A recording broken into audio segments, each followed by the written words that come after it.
2021, it turns out to be the biggest year of disappointments from the United States Mint. I'll explain why as we explore.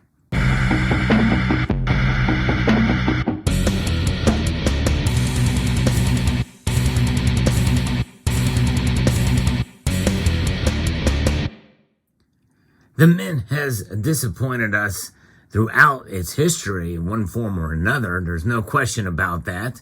There's also a lot of good things that the United States Mint has done as well.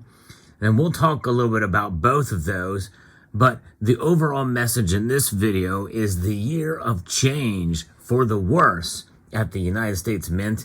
And that is the year 2021, as represented in part with these two programs here. I'll get into that in a moment, but first let's talk a little bit about what the Mint has done right. Overall, there's a lot of innovations that they had done in the past throughout the history of the U.S. Mint that has been noteworthy, although really they've never really been above any other world mints, even throughout its history. There's a lot of mints out there that have been able to provide advances in technology and quality, and many other mints throughout the history of the modern world have done a far better job overall than the United States Mint has in terms of innovation. There's no question that the U.S. Mint is way behind in that regard. And one of the things that I was hoping some of the mint directors of days gone by would have done more studies about how they can advance technology with the United States Mint. And that gives us to the year 2021. One of the biggest disappointments of that year is the security features of the American Silver Eagle and Gold Eagle. But we're looking at the Silver Eagle now in this set. This is the limited edition silver proof set. And this is the only year that they did it as far as part of the American Eagle collection.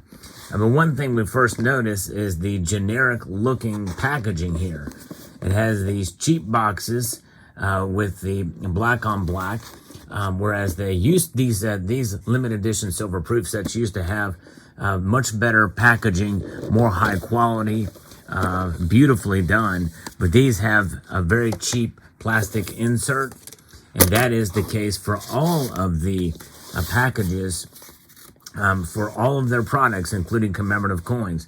Gone are the clamshells. Now it's this really cheap felt-coated plastic, which is unfortunate. The coins themselves, are pretty nice quality, as you can see here. Well done, although there is a problem that even this coin, I can kind of see it, that has been plaguing the U.S. Mint for a number of years, and that is the finning issue. That's F-I-N-N-I-N-G, and that is when the quality of the strike of the coins are struck, and there's a bleed over towards the edge of the coin, creating a very sharp edge. It happens mostly with coins that are struck off center, which is and has been a huge problem with the U.S. Mint for quite a number of years. In fact, I've seen some proof coins going back into the 80s that have that issue. So it's nothing new. It's not a new problem. It just has never been dealt with on a production scale of this magnitude. They did recognize a problem with the 2009 Ultra High Relief Gold Eagle, and they minimized that coin's thinning issue, but have not done anything more to aid and assist for other coins, like the Proof Eagles and alike. Off-center strikes is a problem with U.S. Mint, and that problem continues even to this day, even given the advances of technology. What happened in 2022 or 2021? We see the transition from the Type 1 Silver Eagle with the heraldic eagle design. This is by John Mercanti, and it's a beautiful design that has stood the test of time since 1986. And though it doesn't directly complement the obverse of the piece, it certainly does not distract from the obverse, and with the lettering around it, it makes for a nice reverse. But whereas they chose the Type 2, the the Citizens Coin Advisory and the CCAC chose this design, which actually for a while was intended to be on the gold coin, but no, it moved to the Silver Eagle, and this is the new design. And really, the eagle, sadly, even though this is probably correct in terms of its anatomy and what the eagle would be doing coming in for a landing, the eagle looks like it's defeated. It's looking down as it carries that branch to the nest. The imagery and the symbology is lost on this piece from a design standpoint. And that's really not a reflection on the mint. That is something that the CCAC and the Treasury Secretary decides in the end. But nonetheless, what the mint did do is they can suggest a security feature. And they failed miserably. It is a massive failure to provide a security feature, which accounts to a missing read.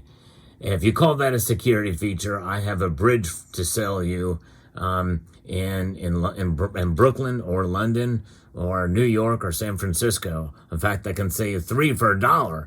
If you believe that, then I will believe that that amounts to a sufficient security feature. Even if there are overt or covert security features beyond that missing read, it is lost because unless people can recognize it and see the security feature without having to look on the edge or what have you, it's not there. It doesn't matter. They can pass off fakes of these just as they can any other. And the fractional gold eagles do not have it. There are no security features for all intents and purposes on the silver eagles and the gold eagles. And that is a crying shame. That is a failure, I believe, of the mint. And it is a big failure. And we have to, and the only person we can blame for that is a prior mint director who what specialty is anti-counterfeiting. It was a massive failure. Nonetheless, during this year, we saw the end of one program of the America the Beautiful series of quarters, and transitioning to the latter half of 2021, which I thought was a great design here of the Washington Crossing of Delaware quarter here, but they punted again by going back to the previous version of Washington here. I think they could have found a new image for this quarter here, heading back into the end of 2021 and heading into 2022. So the packaging is a big problem. Then the other problem is because of COVID, they have to limit mintages on a lot of coins, making it very difficult to buy coins on the website, with the website crashing a lot. And it's quite unfortunate when we tried to get coins and order coins, especially the piece and Morgan dollars that were released that year. There was some quality issues with those as well. But massive price increases. We saw the 2020 silver proof set dramatically go up in price that year, and there was really no justification for it. It was really insane. Let's take a look at this American Liberty high relief coin. They even cheapened this packaging, which is unfortunate. It is a relatively generic looking clamshell for such a collector coin as this, that is really way too big for what the coin has, considering the quality of the packaging. This is fake leather, and it has this weird dust around it that actually came from the mint. And the coin itself, though nicely struck in the proof version, off-center, dramatically off-center, especially on the reverse here. Most of it you can see how wider the rim is here and how narrow the rim is there. For a coin with this premiums, this should not be this way, folks. You spend that much money on a coin, you can see how well off-center this is. And on this side, next to the beak, if I was to take this out of the, and I have showed this in my unboxing video of this, if I was to pull this out, you would see that massive lip hanging out above the rim. That is the finning that I talked about earlier. It is a problem, and if I were to send this coin back and try to get a new one, it would have the same problem. It might even be worse, because they don't see it as a problem. And by the way, the grading companies completely ignore finning when they grade. which is a deplorable thing. And I think it's partially because they have an agreement with the Mint that they will not take that into account. And this is another reason why I don't deal in modern coin grading, and I think it's pretty much a scam. But nonetheless, there's that. So you look at this really cheap plastic packaging, the same type of material that's in this other set. We're paying a lot of money for these coins, and we're getting, they're more expensive and cheaper quality as far as the packaging. Packaging means a lot in presentation for these. You know me, and I'm an OGP guy. I love the original government packaging. When I collect coins, I like to keep them in the original packaging because that's the way they were intended. But the U.S. Mint is failing in providing us a quality coins and quality products. And 2021 was the year when we saw these things make their way. And that's one of the reasons why I stopped collecting the commemorative coins. That was a big deal for me to stop that. I had been collecting them all the way back since the 90s and getting the backdated stuff and the like. And I have stopped now collecting those. And this is largely why. You know, when it all boils down to it, folks, is that there's going to be some things that the Mint is going to be producing that I will buy in the future. It just depends on what it is. But I don't hold out much hope for quality. I've actually tried to call the U.S. Mint to no avail to get somebody answering. In fact, they still have a message on their media line that's and one of their phone lines that talks about the COVID pandemic. They've never changed that greeting. It just goes to show you yet another failure of the U.S. Mint. Now, some people will say, well, Sal, why are you complaining about this? The best thing to do is just not buy from them at all. Well, yeah, I could not do that, but they're the only choice for some of these collector coins, especially if there's a series that you are continuing, that you're buying. There is no other option out there for collector coins in the United States Mint.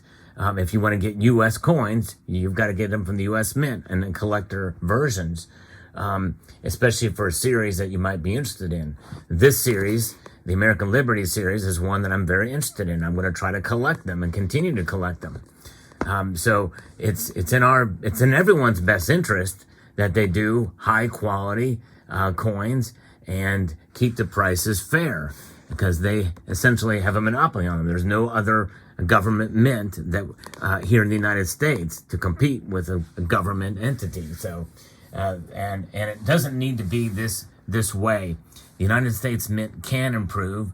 They should improve, but sadly they are not, and there's no initiative for them to do it. In fact, I've heard interviews with the current Mint director, Ventris Gibson, and she says that the United States Mint and employees are doing an exemplary job and have the utmost quality with the coins. Well, Mr. Gibson, you need to take a look at your organization, and there's a lot of room for improvement.